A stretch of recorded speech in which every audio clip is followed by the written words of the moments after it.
மீனவர் பாதுகாப்பு உரிமை தொகை அவர்களுக்காக ஒரு 3 பாயிண்ட் சொல்லிட்டு கிளம்பிடுறேன். நம்ம மீனவ நண்பர்களுக்கான அந்த விஷன் அண்ட் அஜெண்டா உங்களோட மீனவ நண்பன். நான் கொஞ்சம் வாசிக்கலாமா? கொஞ்சம் அமைதியா கேளுங்க. 1. மீனவர் பாதுகாப்பு உரிமை தொகை. ஆண்டு மீன்பிடி தடைகாலத்திற்கான மீனவர் பாதுகாப்பு நிதி ரூபாய் 8000 ரூபாய் 20,000 உயர்த்தப்படும். அடுத்தது படகு பாதுகாப்பு நிதி.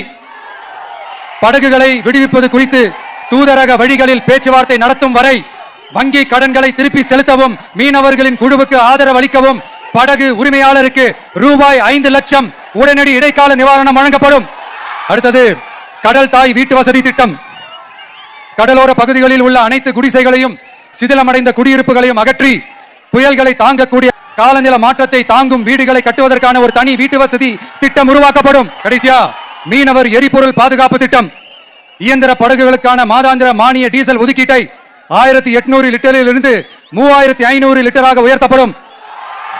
ஒரு லிட்டருக்கு ரூபாய் 15 என்ற நிலையான மானியம் படகு உரிமையாளரின் வங்கி கணக்கிற்கு நேரடியாக செலுத்தப்படும்.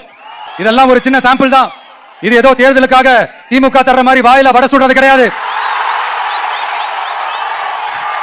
உண்மையா உங்களை நேசிக்கிறதோட அதனுடைய வெளிப்பாடு.